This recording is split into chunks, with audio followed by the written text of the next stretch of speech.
Time please ఒక్కరండి 1 మా హైదరాబాద్ని UT చేస్తే బాగుంటుంది, లేదంటే సెకండ్ క్యాపిటల్ చేస్తే బాగుంటుంది, నాకు కూడా ఊరికి దగ్గర అవుతుంది అని చెప్పేసి మాట్లాడింది. ఖర్గే లాంటి వ్యక్తికి అట్లా మాట్లాడకంటే దురదృష్టం ఇంకోటి ఉండదు. ఇన్ని రోజులు ఢిల్లీకి మోసిన ఆయన నాకు హైదరాబాద్ దగ్గర అయిద్దని మాట్లాడి హైదరాబాద్ గొంతుకు వస్తానంటే తెలంగాణ ప్రజలు ఊరుకోరు. నేను చెప్పిన దానికి ఇదే బలమైన కారణం. ఖర్గే లాంటి వ్యక్తి కూడా హైదరాబాద్ రెండో రాజధాని కావాలంటుందంటే వీళ్ళు ఎవరు వచ్చినా హైదరాబాద్ దెబ్బ పెడతారని మనకు అర్థమవుతా ఉంది.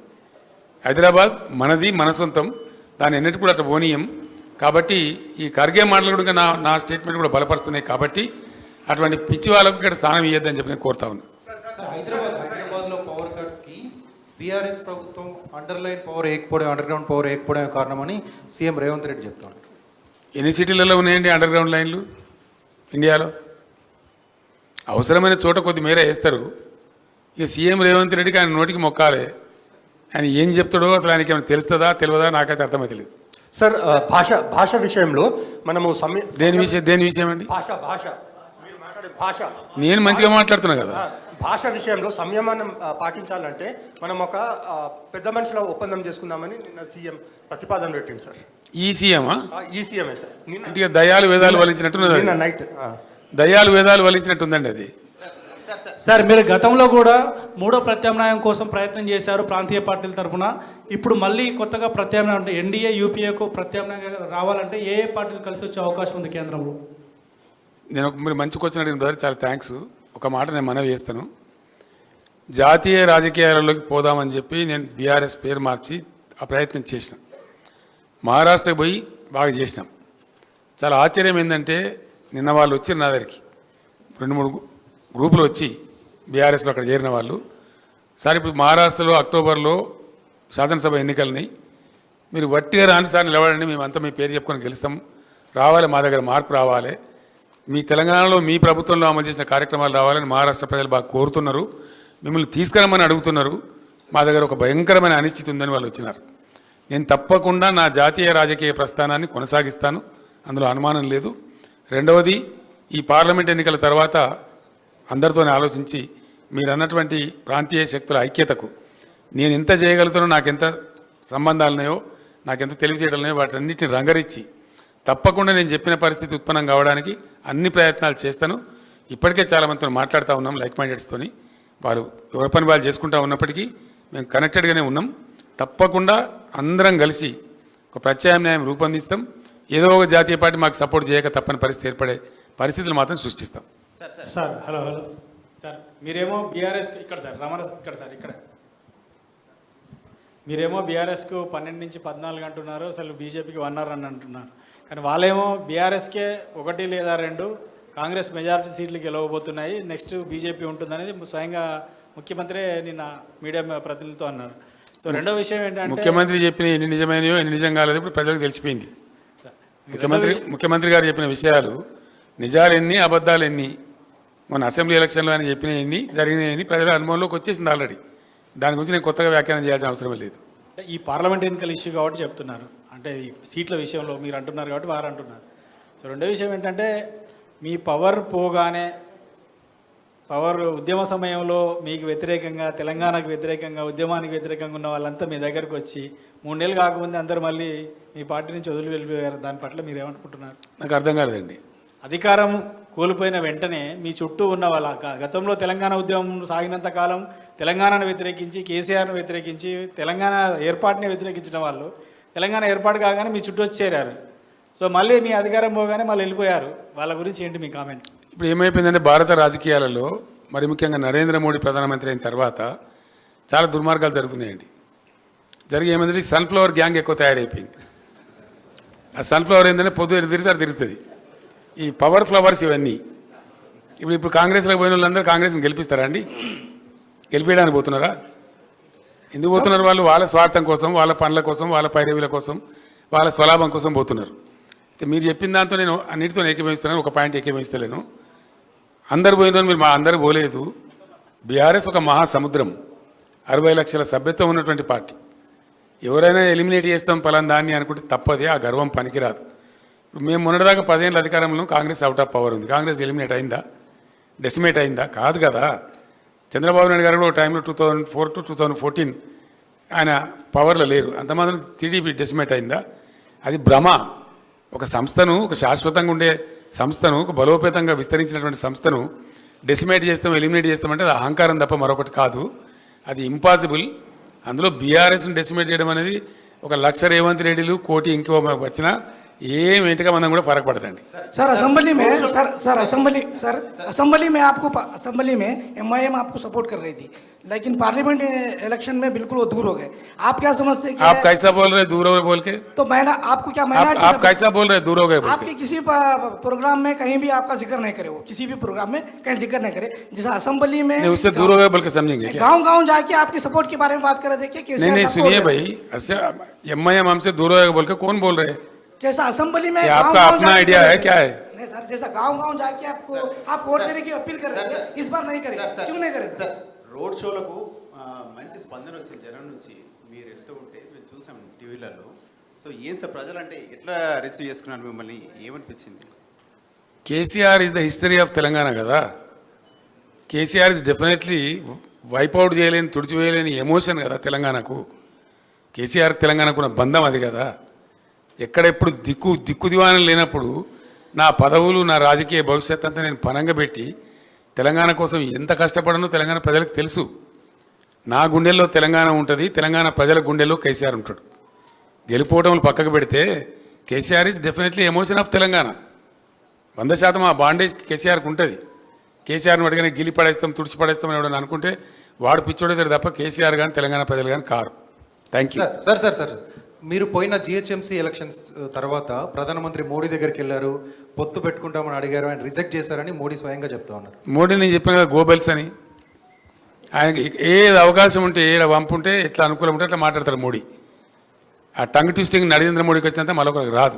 సార్, గడిచినటువంటి 10 ఏళ్లలో అభివృద్ధి చేశామని చెప్పేసి చెప్తా ఉన్నారు, కానీ 100 ఏళ్ల విధ్వంసం చేశారు బీఆర్ఎస్ పార్టీ వాళ్ళు అని చెప్పేసి కాంగ్రెస్ వాళ్ళు అంటున్నారు. నిజమే బ్రదర్. ఇప్పుడు నేను చెప్పిన ఫిగర్స్ అన్నీ ఉన్నాయి కదా, అవన్నీ ఆడిటెడ్ ఫిగర్స్ కదా.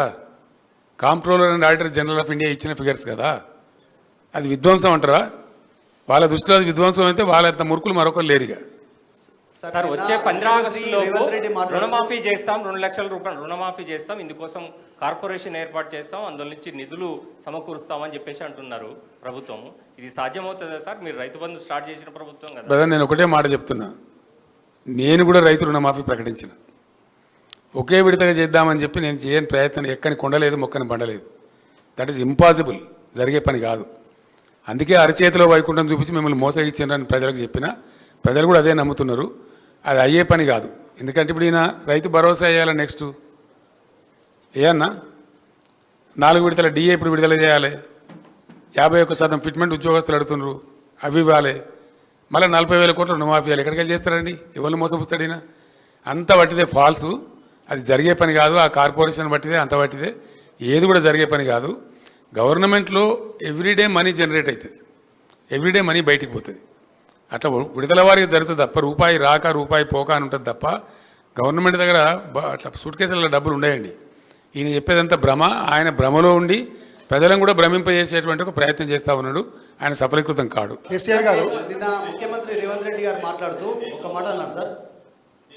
ఆయన చేతిలో మైకుందా బాబు? కేసీఆర్ గారు తెలంగాణ రాష్ట్రం ఏర్పడక ముందు అనేక మంది ఉద్యమకారులను, మేధావులను కలుపుకుపోయిన కేసీఆర్ అధికారంలో ఉన్న 10 సంవత్సరాలు తెలంగాణ ఉద్యమకారులను పక్కకు పెట్టిండు. జర్నలిస్టులకు కూడా ఎలాంటి న్యాయం చేయలేదు. కాబట్టి మొన్న అధికారం కోల్పోయాడు. ఇప్పుడు కారు షెడ్డుకు పోయింది, అది బయటికి రాదు. కాబట్టి ఇప్పుడు పార్లమెంట్ ఎన్నికల్లో బీఆర్ఎస్కు ఓటు వేయాల్సిన పని లేదని చెప్పి కాంగ్రెస్ చెప్తా ఉంది. ఓకే అమ్మ, చాలా సంతోషం. షెడ్లో ఉన్నది కదా కారు, ఎంత బలంగా వస్తుందో దాని తాటికి రేవంత్ రెడ్డి ఎక్కడ కొట్టుకపోతాడో మీరు నేను ఇద్దరం చూద్దాం. ఉద్యమకారుల విషయం సార్, ఉద్యమకారుల విషయం కేసీఆర్ గారు మీ పని అయిపోయిందండి. వేరే వాళ్ళకి అవకాశం ఏంటి?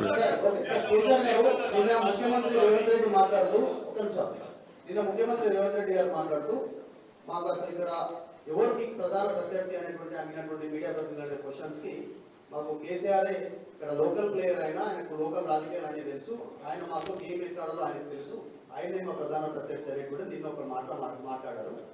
బీజేపీ పొలిటికల్ టూరిస్టులు వాళ్ళు వచ్చే కుదర వాళ్ళతో ప్రయోజనం ఉండదు ఇక్కడ అనేటువంటి మిమ్మల్ని నిన్న ప్రధాన ప్రత్యర్థిగా ఆయన ఫస్ట్ టైం నిన్న కోట్ చేశారు ఎలక్షన్ల తర్వాత. తర్వాత ఈ మధ్య కాలంలో రిజర్వేషన్ల అంశంపైన భారీగా చర్చ జరుగుతోంది. ముస్లిం రిజర్వేషన్ తొలగిస్తామని బీజేపీ, ఎస్సీ ఎస్టీ బీసీల రిజర్వేషన్ తొలగిస్తుంది బీజేపీ అని కాంగ్రెస్. ఈ రెండింటిపైన మీ అభిప్రాయం?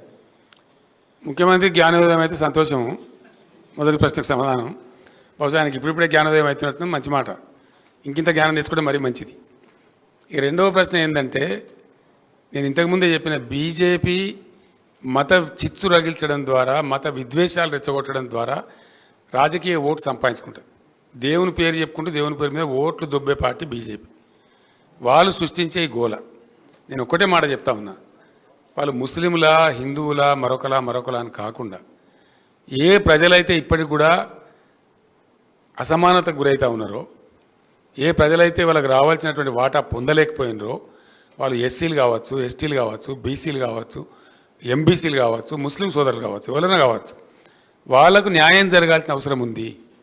ఇలా ఎస్సీలకు కూడా ఇలా 15% రిజర్వేషన్ ఉంది దేశంలో. వాళ్ళ పర్సంటేజ్ 19% పోయింది. వాళ్ళ లోపల ఇంకా దరిద్రం పోలే. అందుకే దళిత బంధు తెచ్చినాం. కాబట్టి 19% రిజర్వేషన్ ఎస్సీల కోసం పెంచాల్సిన అవసరం ఉంది. డెఫినెట్గా నేను ఘంటాపదంగా చెప్తా ఈ మాట. ఎవరైతే అల్పాదాయం కలిగి ఉన్నారో, ఎవరైతే ధనవంతులతో పోటీ పడలేకపోతున్నారో, ఎవరైతే అర్హులై ఉన్నారో, కులాలకు మతాలకు అతీతంగా అందరికీ రిజర్వేషన్లు ఉండాల్సిందే, అవి కొనసాగాల్సిందే. మనది ఒక టిపికల్ దేశం భారతదేశం. ఒక్కొక్క రాష్ట్రంలో ఒక్కొక్క పరిస్థితులు ఉంటాయి. కాబట్టి అన్ని వర్గాలు సమానంగా ఉన్నాయి. కాబట్టి డెఫినెట్గా రిజర్వేషన్లు తీసేస్తాము. అవి ఎవరైనా సరే వాళ్ళకి నేను వ్యతిరేకిని, మా పార్టీ వ్యతిరేకం. 100% ముస్లింల రిజర్వేషన్ తీసేయడం తప్పు. వాళ్ళకైనా ఉంటే ఉన్నదాన్ని కొనసాగించండి, ఇంకోటి పెంచితే పెంచండి. అట్లా ఉండాలి. కానీ ఒక ముస్లిం ద్వేషం పెట్టుకొని వాళ్ళ చుట్టూ ఈ పొలిటికల్ గేమ్ ఆడడం అనేది చాలా దిక్కుమాలిన దరిద్రం కూడా చర్య. సార్, పార్లమెంట్ ఎన్నికల తర్వాత సతీష్ ఇక్కడ పార్లమెంట్ ఎన్నికల తర్వాత బీఆర్ఎస్ నుంచి చాలామంది ఎమ్మెల్యేలు కాంగ్రెస్ పార్టీకి వస్తారని చెప్పి కాంగ్రెస్ మంత్రులు చెప్తున్నారు. ఇప్పుడు వస్తారు, ఎన్నికల తర్వాత ఇంకా చాలామంది వచ్చే అవకాశం ఉందని చెప్పి 20-25 మంది ఎమ్మెల్యేలు వస్తారని మంత్రులు చెప్తున్నారు. సార్, ఏం కావాలంటారు మీకు? ఎందుకు ఎమ్మెల్యేలు వస్తారంటున్నారు? మీ దగ్గర ఏమైనా సమాచారం ఉందా? నేనేమంటున్నా అంటే, ఒకరోజు రేవంత్ రెడ్డి గారు మాట్లాడి, ఇలా సాయంత్రం వరకు నీ దొడ్లు ఎందరూ ఉంటారో చూసుకొని, నా దొడ్డు అయితే ఇంటాక్ట్ ఉంది ఆయన మాట్లాడిన తర్వాత. ఇది కూడా అంతే ఉంది. రెండవది, ఈయననే బీజేపీలకు జంపు కొడుతున్నారని కాంగ్రెస్లోనే చాలా అనుమానాలున్నాయి డెఫినెట్గా. ఎందుకంటే ఆయన కేసులు కొలిక్కి వస్తున్నాయి. ఓటుకు నోటు కేసు ఏదైతే ఉందో అది భయంకరమైన కేసు. రెడ్ హ్యాండెడ్గా ఆయన పట్టుబడ్డ కేసు. ఆయన తప్పించుకోలేడు కూడా, ఎవరు తప్పించలేరు. కాబట్టి అది మన కింది మీద అయితే ఈయననే బీజేపీలకు జంపు కొడతాడు కేసులు తప్పించుకోవడానికని పెద్ద ప్రచారం ఉంది. అందులో భాగంగా నిజంగా జరుగుతున్నది ఏంటంటే, నన్నేవాళ్ళు డైరెక్ట్ కన్సల్ట్ చేయలేదు, కానీ మా పార్టీలో ఉన్న ముఖ్యులను కాంగ్రెస్ పార్టీలో ఉన్నటువంటి ఒక వర్గం అంతా కన్సల్ట్ చేస్తూ ఉన్నారు. కన్సల్ట్ చేయడంగా స్పష్టంగా చెప్తున్నారు సంఖ్యతో సహా. అన్న, మేము 26 నుంచి 33 మంది ఎమ్మెల్యేలు రెడీగా ఉన్నాము, మేము కలుస్తాము, ఇద్దరం కలిసి గవర్నమెంట్ ఫామ్ చేద్దామని చెప్తున్నారు. మరి రేవంత్ రెడ్డి తదాస్తు దేవతలు ఉంటారు పైన. మరి అటు నుంచి ఇటు వస్తారో, ఇటు నుంచి అటు పోతారో చూద్దాం ఏం జరగబోద్దు. సార్, మీరు ఇందాక జాతీయ స్థాయిలో బీఆర్ఎస్ మళ్ళీ బలపడుతుందన్నారు. ఈ అసెంబ్లీ ఎన్నికల తర్వాత ఇది చాలా చర్చ జరిగింది. బీఆర్ఎస్ టీఆర్ఎస్గా మారిపోతుంది అనేది, దీని ఆఖరి జరగదండి. నేను చెప్పిన కదా, బీఆర్ఎస్గానే ఉంటుంది, no doubt about it. KCR గారు ఇక్కడ సార్, ఎంతో సంక్లిష్టమైనటువంటి అంతర్జాతీయ విషయాలను సైతం సరళంగా, సూటిగా, స్పష్టంగా మాట్లాడే కేసీఆర్ గారు లేని లోటు అసెంబ్లీలో స్పష్టంగా కనపడుతుంది. ఆ లోటును ఎప్పుడు భర్తీ చేయబోతుంది? నెక్స్ట్ సీజన్ నుంచి చూస్తారు కదా కేసీఆర్ ప్రళయ గర్జన, డెఫినెట్గా చూస్తారు. Sir, BRS party next parliament elections తర్వాత కేంద్రంలో మంత్రులు చేస్తామని మీరు చెప్తా ఉన్నారు. మీరేమైనా ప్రధాని రేసులో ఉంటారా? 100% ఉంటే అవకాశం వస్తే ఎందుకుండానే అవకాశం వస్తే ఉండరు. ఎవరైనా నాకు అర్థం గమ్మత్తు, నువ్వు నీకంత అమాయకున్నా. అవకాశం రావాలనే కానీ ఎందుకుండవు నాకు అర్థం కాదు. I will be in the race. మా సురేష్ బాయ్ సాబ్ నవ్వుతున్నాడు. ఆయనే రేపు కేశవరావు వెళ్ళిపోయింది కాబట్టి రేపు మా parliamentary party leader Suresh Reddy గారు కాబోతారు. రేపు నేను లెటర్ ఇష్యూ చేస్తా ఉన్నా చైర్మన్కు. ఈ will be the main player in Delhi on behalf of BRS.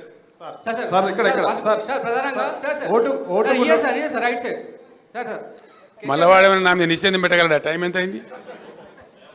KCR sir, ప్రధానంగా బీఆర్ఎస్ పార్టీ నుంచి వీడి వెళ్తున్నటువంటి నేతలు ఎవరైతున్నారో పార్టీ పైన ఆరోపణలు చేస్తూ పోతున్నారు.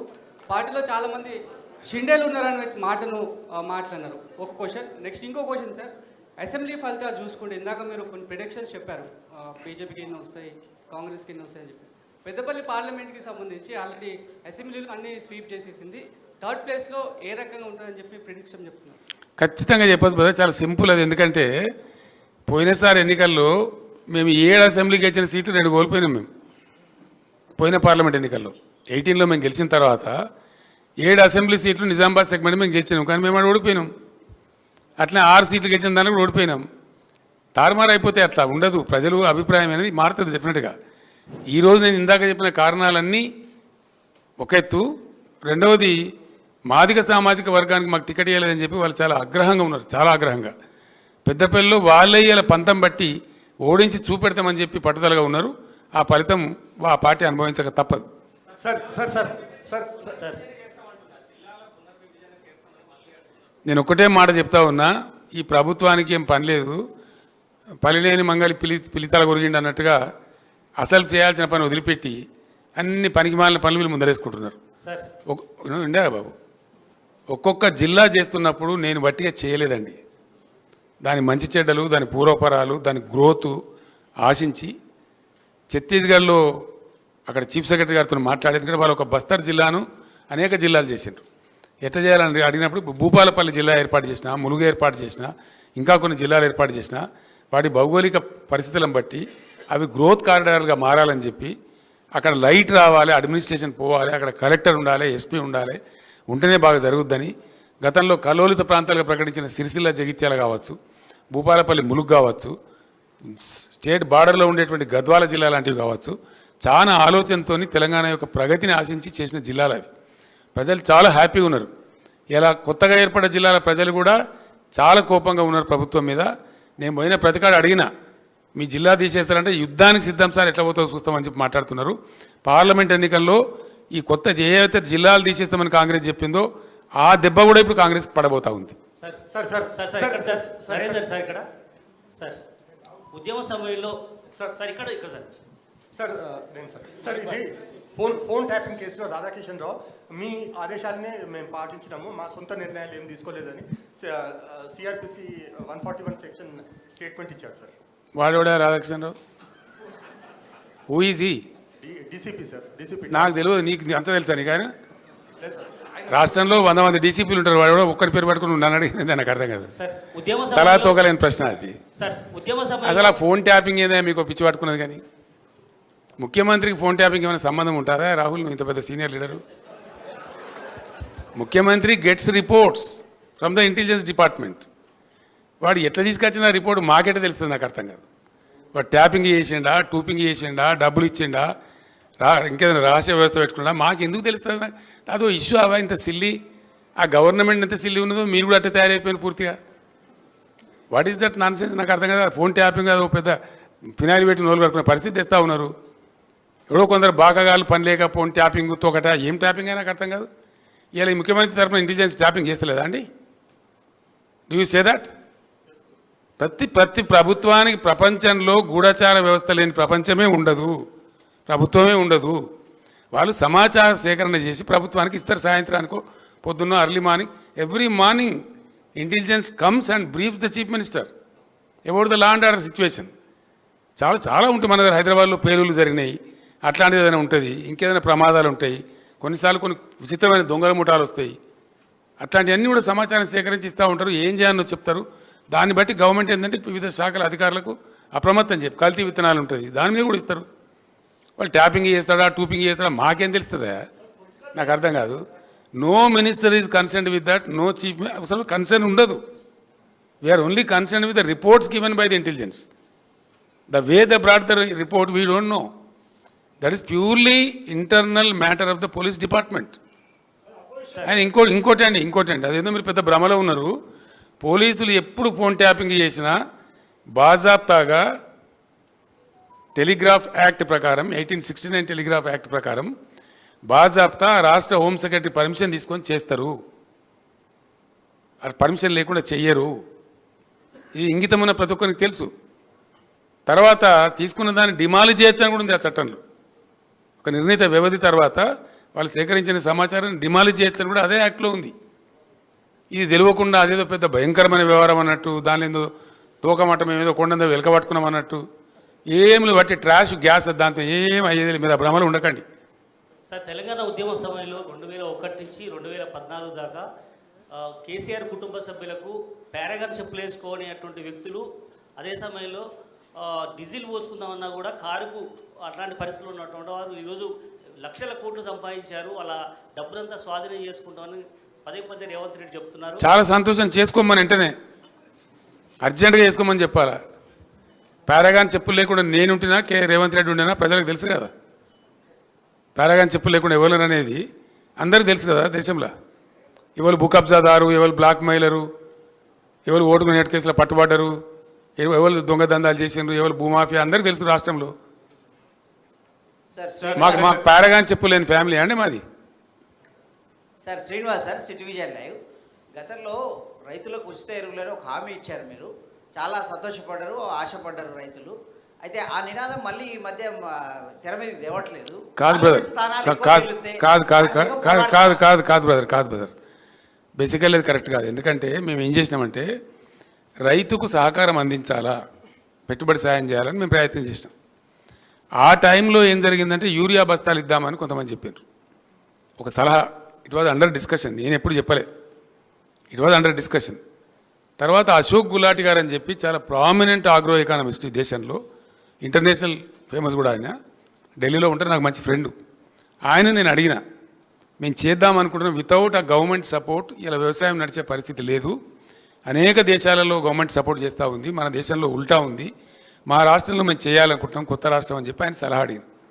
ఆయన ఏం చెప్పినట్టే బ్రదర్, నాకు ఇప్పుడు నువ్వు యూరియా బస్తాలు ఇస్తావు, వానాకాలం వేసుకుని 4 మిగిలి ఉంటాయి ఆయన దగ్గర, నువ్వు మొత్తం ఇస్తావు ఈ పంటకు. ఆయన ఏం చేయాలి, ఈ 4 బస్తాలు అమ్ముకుంటాడు మార్కెట్లో, మళ్ళీ దానికి అపఖ్యాతి వస్తుంది. కాబట్టి అట్లా వద్దు, నువ్వు ఎంత ఇస్తావో, నీ స్టేట్ కిట్టి ఎంతవరకు పర్మిట్ చేస్తావో నాకు తెలియదు, నువ్వు చేయదలుచుకున్న సాయం క్యాష్ రూపంలో చేయి. ఏం చేయదలుచుకున్నావు, 1000 ఇస్తావా, 2000 ఇస్తావా, 3000 ఇస్తావా, నీ ఇష్టం. కానీ ఆ డబ్బుకు అతను ఓనర్ కావాలి. ఎందుకంటే ఒక ఆయనకు విత్తనాలు పట్టి ఉండొచ్చు, ఒక ఆయనకు ట్రాక్టర్తో దున్నించుకునే అక్కడికి పట్టి ఉండొచ్చు, ఒక ఆయనకు పురుగుల మందులు కొనుక్కునే ఎక్కడ ఉండొచ్చు, రకరకాల అవసరాలు ఉంటాయి రైతులకు, వేరియేషన్ ఉంటుంది. కాబట్టి నువ్వు ఇచ్చే కాడికి క్యాష్ ఈ బస్తాలు ఇచ్చి మళ్ళీ వాళ్ళు అమ్మేసుకొని, అవసరం లేని వాళ్ళు అమ్మేసుకొని ఇవన్నీ ఇబ్బంది జరుగుతుందండి అని చెప్తే ఎరువు బస్తాలు దానాడే ఫుల్ స్టాప్ చేసినాం. తర్వాత రైతు బంధు పేరు మీద ఈ స్కీమ్ ప్రారంభించినాం. కానీ దీన్ని కొంతమంది చిల్లరగాళ్ళు సోషల్ మీడియాలో పెట్టి బస్తాలు ఇస్తానో ఏమైంది, బస్తాలు ఇస్తానో ఏమైందని, మేము ఇది రైతు బంధు బస్తాలు 2 ఇస్తామని చెప్పినామా? బస్తాలకు బదులుగా ఇస్తున్నదే రైతు బంధు. దాంతో ఎవ్వరికి అవసరం, ఒక ఆయన విత్తనాలు కొనుక్కుంటాడు, ఒక ఆయన పురుగుల మందు కొనుక్కుంటాడు, ఒక ఆయన ఎరువులు కొనుక్కుంటాడు, ఒక ఆయన ట్రాక్టర్ దున్నకానికి పెట్టుకుంటాడు, ఒక ఆయన నాటేయించుకోవడానికి పెట్టుకుంటాడు, రకరకాల అవసరాలు ఉంటాయండి. ఆయన అవసరాన్ని బట్టి ఆ డబ్బును ఆయన వాడుకుంటా ఉన్నాడు.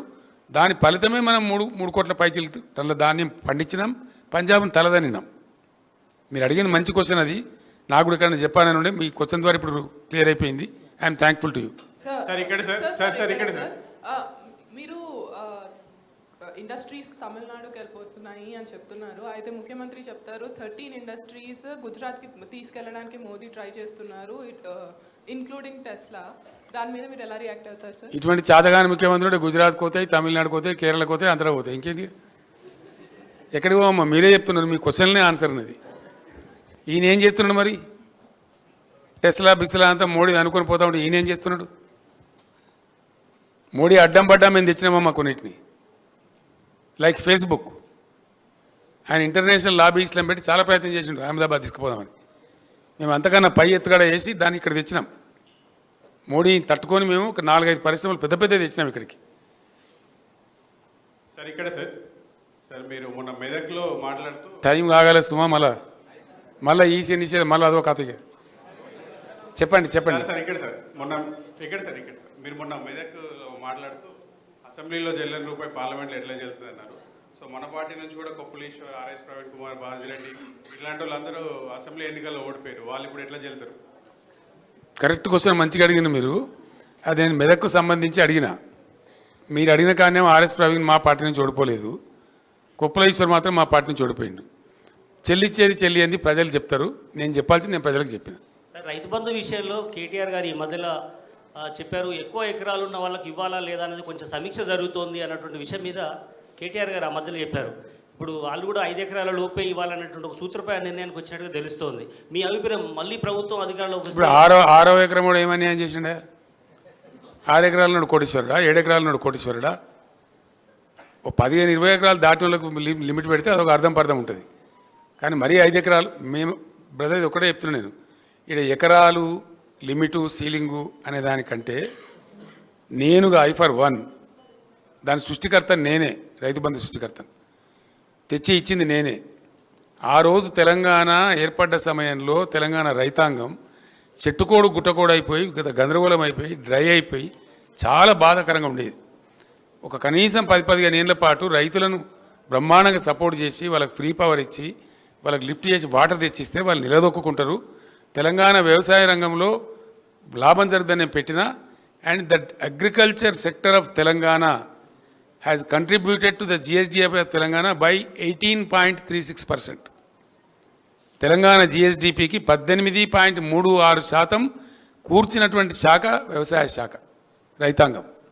అగ్రికల్చర్ సెక్టర్ నుండి GSDPకి వచ్చినటువంటి శాతం నేను చెప్పేది, విచ్ ఇస్ గ్రేట్. నేను అనుకున్న కళ నెరవేరింది. ఇంకొక 5-6 ఏళ్ళు కొనసాగించిన తర్వాత ఈ సీలింగ్ బిల్లింగ్ మేము కూడా ఆలోచిద్దామని అనుకున్నాం. రైతులు కొంచెం అప్పులు తీరిపోయి వాళ్ళ సొంత పెట్టుబడి వాళ్ళు పెట్టుకునే పరిస్థితికి వచ్చిన తర్వాత అప్పుడు పేద రైతులకు మాత్రం పెడదాం, కొంచెం ధనిక రైతులకు తీసేద్దామని మాకు కూడా ఆలోచన ఉండే బేసికల్లీ. కానీ ఇంత హాఫెజాడ్గా ఇంత తొందరపడి ఒక కన్ఫ్యూజన్ క్రియేట్ చేసి రేపు మాకు వస్తుందా రాదా అనేటువంటి ఒక భయాన్ని రైతుల్లో క్రియేట్ చేసే దిక్కుమాలిన చర్యలు మాత్రం మేము చేయలే. ఆ పని కాంగ్రెస్ చేసింది. ఆ వ్యవసాయ మంత్రి కూడా మాట్లాడిండు, అందరు మాట్లాడుతున్నారు. తప్పకుండా రైతుల ఆగ్రహాన్ని వాళ్ళు చూడబోతారు. Sir thank you so much. Kejriwal కు బెయిల్ వచ్చింది. నీ మూడోసారి అయిందే బాబు సార్. కేజ్రీవాల్ బెయిల్ వచ్చింది. ఏం కావాలి నీకు? ఢిల్లీ సీఎం కు కేజ్రీవాల్ కు బెయిల్ వచ్చింది. అదే కేసులో ఉన్న కవితకు మాత్రం బెయిల్ ప్రాసెస్ నడుస్తూ ఉంది కోర్టులో. సింపుల్ ఈజ్ ద ఇష్యూ అండి. ఢిల్లీ లిక్కర్ స్కామ్ అనేది నరేంద్ర మోడీ సృష్టించినటువంటి ఒక రాజకీయ కుంభకోణం. It's reverse political scam. అందులో ఏం లేదంత పట్టితే గ్యాస్. ఇవాళ వరకు ₹1 రికవరీ చేయలే, ₹1 కూడా రికవరీ చేయలేదు. ఎవరి నుంచి ఎవరికి మనీ లాండరింగ్ అయిందో, ఎవరి నుంచి ఎవరు తీసుకున్నాడో ఎవరికి తెలియదు. అది ఢిల్లీ స్టేట్ లిక్కర్ పాలసీని స్కామ్ కింద చిత్రీకరించి మేమిద్దరం అండి, ఆయన కంట్లో నర్సులాగా ఉన్నోళ్ళం, అరవింద్ కేజ్రీవాల్ నేను, ముక్కులో కోయలాగా ఉంటే మేము ఏం చేసినాం మేము, ఆయన మాకు 104 మంది ఎమ్మెల్యేలు మా సంఖ్య ఉండి అప్పుడు మజ్లిస్ ఎమ్మెల్యేలు 7 మాకు సపోర్ట్ ఉండే టైంలో 119లో 111 మంది మేము ఉన్నాం ఇక్కడ. అయినా ఆయన ఏజెంట్లను పంపించండి ఇక్కడికి, ఈ గవర్నమెంట్ టాపులు చేయాలని కూలగొట్టాలి రాష్ట్ర ప్రభుత్వాన్ని ఆయన ఏజెంట్లను పంపించి ఇక్కడ బేరాలు చేశారు. వాళ్ళని పట్టి నిర్బంధించి నేను జైల్లో వేసిన. ఇక్కడ వేయడమే కాదు, ఆ ఏజెంట్లను పంపించిన మూల సూత్రధారి బిఎల్ సంతోష్, ప్రధానమంత్రికి రైట్ హ్యాండు, జాతీయ కార్యదర్శి, ఆయనను పట్టుకరమని చెప్పి ఢిల్లీ సెంట్రల్ బీజేపీ ఆఫీస్ మీదకి మన పోలీసులను పంపించిన నేను. ఆయన పట్టుకరవడానికి పోయిన తెలంగాణ పోలీసులు తప్పించుకున్నాడు ఆయన. అది వాళ్ళ మా మీద కోపం. ఆ కక్ష మనసులో పెట్టుకొని అటు అరవింద్ కేజ్రీవాల్ను ఇటు నన్ను రాజకీయంగా ఒత్తిడి చేయాలని చెప్పి అటు కేజ్రీవాల్ని అరెస్ట్ చేసిండ్రు, ఇటు నా కూతురుని అరెస్ట్ చేసిండ్రు. వాళ్ళు కడిగిన ముత్యాలలాగా బయటకు వస్తారు. స్కామ్ లేదు, బట్టిదే ట్రాషు. అది బూమరాంగ్ అవుతా ఉన్నది. ఇలా ఆ అమ్మాయి బతుకమ్మ ఉద్యమం చేసి తెలంగాణ ఉద్యమానికి ఎంతో కంట్రిబ్యూట్ చేసి అమెరికా నుంచి వచ్చి పాపం తన జీవితాన్ని వదులుకొని తెలంగాణ కోసం పనిచేసిన బిడ్డ. అందరికీ తెలుసు, లోకానికి తెలుసు. ఆ అమ్మాయి స్టాండర్డ్ ఏందో, ఆమె ఎట్లా మాట్లాడుతుందో, ఆమె ప్రవర్తన ఏందో మీ అందరికీ కూడా తెలుసు. మీ అందరూ కూడా చాలామంది జర్నలిస్టులు ఆమెతో కలిసి పనిచేసిండ్రు. అటువంటి ఒక నిర్దోషిని పట్టుకపోయి ఒక మహిళను చూడకుండా కేవలం నా కూతురు అనేటువంటి ఒక రాజకీయ కక్షతోని మోడీ అరెస్ట్ చేసిండు. ఏం ఫరక్ పడదు, మేము భయపడము. రాజకీయ కుటుంబం కాబట్టి మేమన్నీ ఎదుర్కొంటాం. మాకు ఈ జైలు బీలు కొత్త కాదు. We are not worried. ఆమె కడిగిన ముచ్చంలాగా బయటకు వస్తుంది. I have no out of doubt. Thank you so much. Thank you.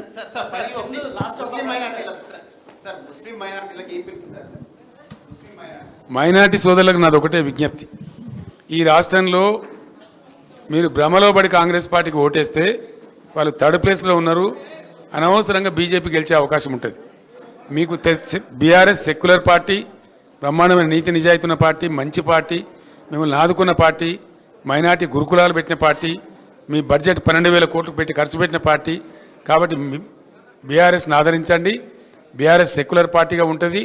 మీ సంక్షేమాన్ని కాపాడుతుంది, మీ రిజర్వేషన్లు కాపాడుతుంది, మీ హక్కుల కోసం పోరాడుతుంది. కాబట్టి బీఆర్ఎస్కే ఓటేసి బీఆర్ఎస్ని గెలిపించమని తెలంగాణ ముస్లిం బిడ్డలందరికీ కూడా నేను కోరుతా ఉన్నాను.